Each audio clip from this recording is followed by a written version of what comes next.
спортскиот психолог, ако убаво има доверба, му е слуга на тренерот.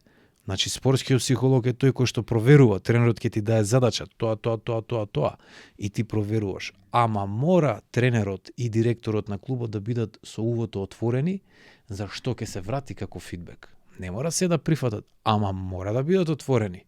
Ако им се каже, ова е проблемот, пошто спортскиот психолог нема мотив да лаже. Спортскиот психолог нема мотив да манипулира. Нема никаков мотив за ништо, освен што е вистината.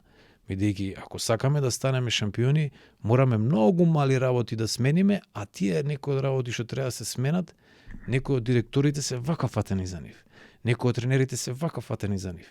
А мора да има, знаеш, многу промени кои што цело време ќе се менуваат. Во текот на една сезона, пристапот може да биде различен во секој месец во зависност од какви се околностите и што све се случува околу таа спортска игра.